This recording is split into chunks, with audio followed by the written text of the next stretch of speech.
Hola legendarios, nuevamente aquí al canal. Hace exactamente una hora ha sido publicado por parte de PlayStation en YouTube el que sería el nuevo tráiler, el segundo de The Last of Us Remake parte 1, pero también junto con gameplay oficial.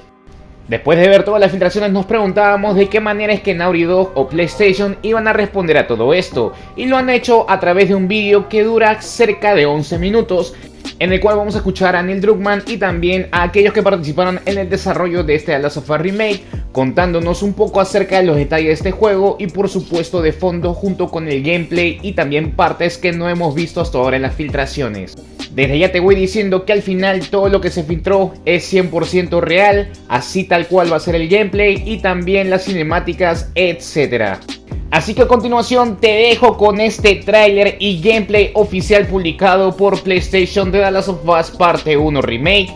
De momento está únicamente en inglés, pero seguro ya saldrá en español. Además que en el siguiente vídeo estaremos analizando por completo todo lo que se va a mostrar.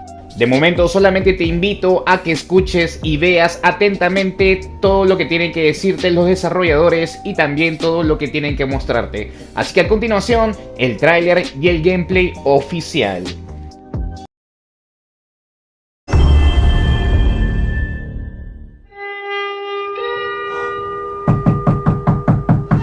I'm coming. More than 2 years ago, when we were finishing Last of Us Part 2 and we were working on those flashbacks within that scene for the first game, we got excited with the idea of like, oh man, what if we made The Last of Us Part 1 to look as good, if not better, than what we have done with Last of Us Part 2, which we really pushed the boundaries of like what we could do from gameplay and a graphical standpoint, and felt like if we do that, we could actually come even closer to our original vision of what the first game would have been had we not been constrained by technology.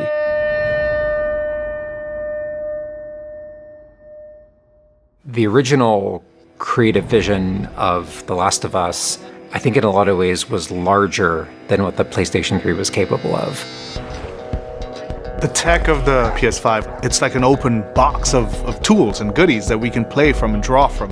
The 4K, HDR, improved haptics, 60 frames, help us to reimagine The Last of Us. It gave us opportunities to rebuild our characters at the highest fidelity. Not only are the characters more detailed, I mean down to the irises and the pupil depth. You know, you fall into the eyes of the characters. Aside from that, the facial animation is just way more believable. Like all the nuances, all the little subtle reactions, glances, glares, right? Like you get all of it almost closer to sort of the original performances. So no matter what, you stick to me like glue. Like glue. Like glue. Got it. Good.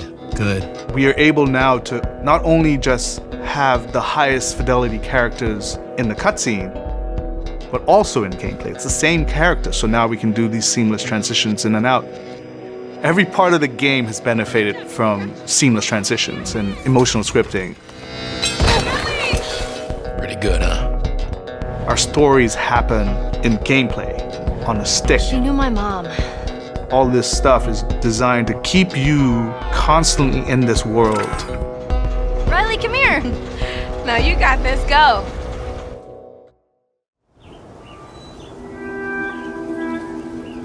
One of the things that the PlayStation 5 is really enabling is that we're able to have a density of physics objects in a scene that we could never do before. Like this has always been the dream, is to have this number of bumpables, chippables, breakables, destructible objects in a scene. It just makes the world feel rich, makes it feel lived in.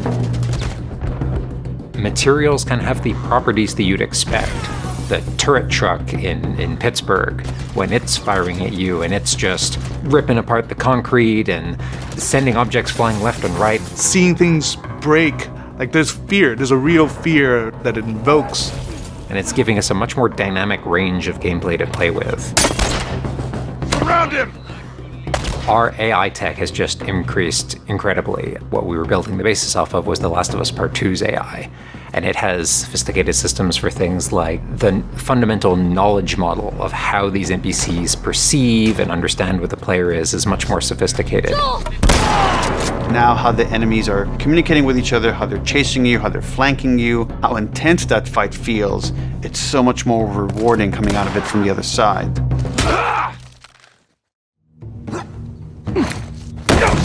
Get out! One of the other big AI improvements is the buddies. The buddies technology that we developed for The Last of Us Part 2 has this very sophisticated understanding of like, okay, this is where the enemies can see their exposure. We not only have exposure, we have future exposure.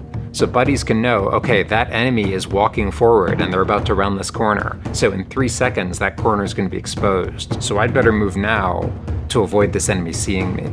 This really lets the buddies make very complex decisions and maintain that feeling of stealth much more believably.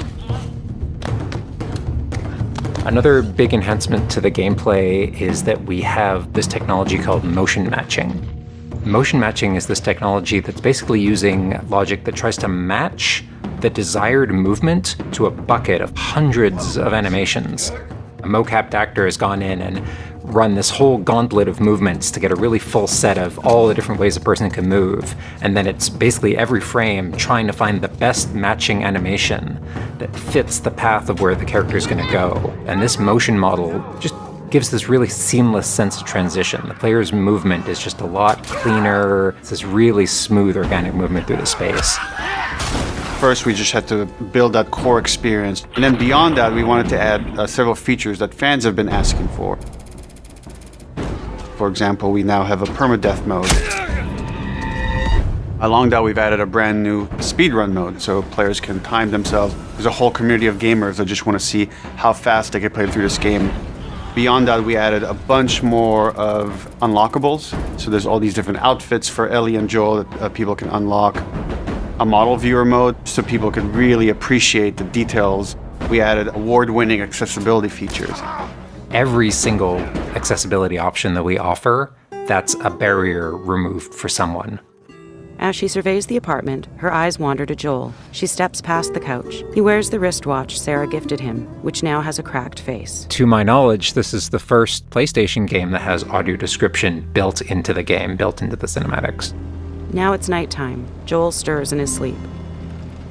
And that's really the way we've tried to push the frontier of accessibility on this game.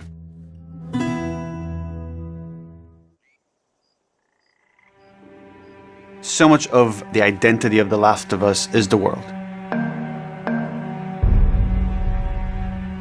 We revamped completely the art direction. You know, everything from these expansive vistas that not only are they beautiful, but you feel the environments. You feel the environments in a much more visceral way. The rooftops overlooking the Capitol building, for example, like just the breath of fresh air when you go up there and you just like, you feel that sort of release in tension.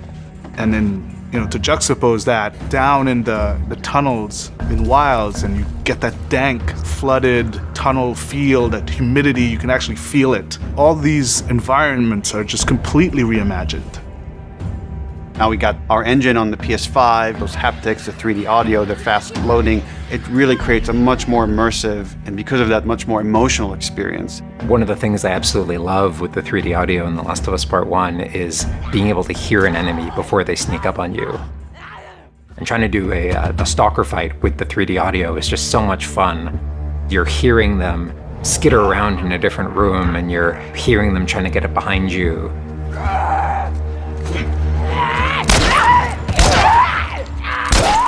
Having that two-part reaction of like hearing, turning, seeing, reacting, it just really heightens that sense of just being grounded. You are in this character, you are in this world.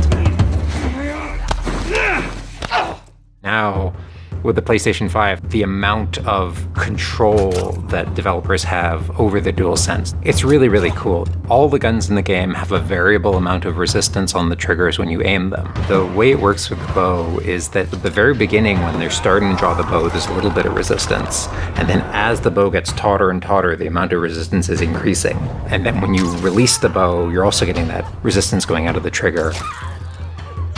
When you are aiming and firing the shotgun, you're going to get a haptic vibration on the shot. And then what I think is one of the ways that the DualSense really advances things is you're going to get a haptic vibration on the pump of the shotgun. And what's much more sophisticated about that on the DualSense is that in effect has a little like speaker in it. And it's playing an audio file that comes through in the vibrations. And those two beats is what you're going to feel on the controller. This looks like a good spot. This also ties in to the new workbench animations. So if you're seeing Joel taking apart a gun or screwing something in or putting a new stock on a gun, that moment where he's like jamming that on, you're gonna get that haptic feedback on that. We have, haptics all across the board, for all the moments you kind of expect, for clambering, jumping, landing, meleeing, getting meleeed, like all those kind of high intensity moments we have represented in the haptics. What I personally absolutely adore is the way we can enhance the really like quiet, subtle moments of gameplay. So it's like when Joel goes in to pet the giraffe, getting that little light touch on the haptics as he's petting the giraffe. To me, that's the essence of The Last of Us. It's the high tension moments, it's the low tension moments, it's all of it feeling grounded. It's you're feeling immersed in this world. It's all about bringing you along with that story in as many ways as we can. And that's what the new technology on the PlayStation 5 is allowing.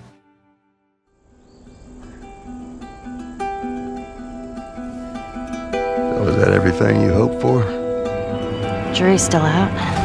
There's something special about that core experience of playing as Joel and Ellie on this journey. Then to take that experience and really honor it and keep the authenticity of it, but elevate it in every way possible, whether it's pipeline, whether it's art direction, whether it's a technology, everything that allows us to make that experience better. Not different, extremely better. That's why, to me, this is the definitive way to play The Last of Us.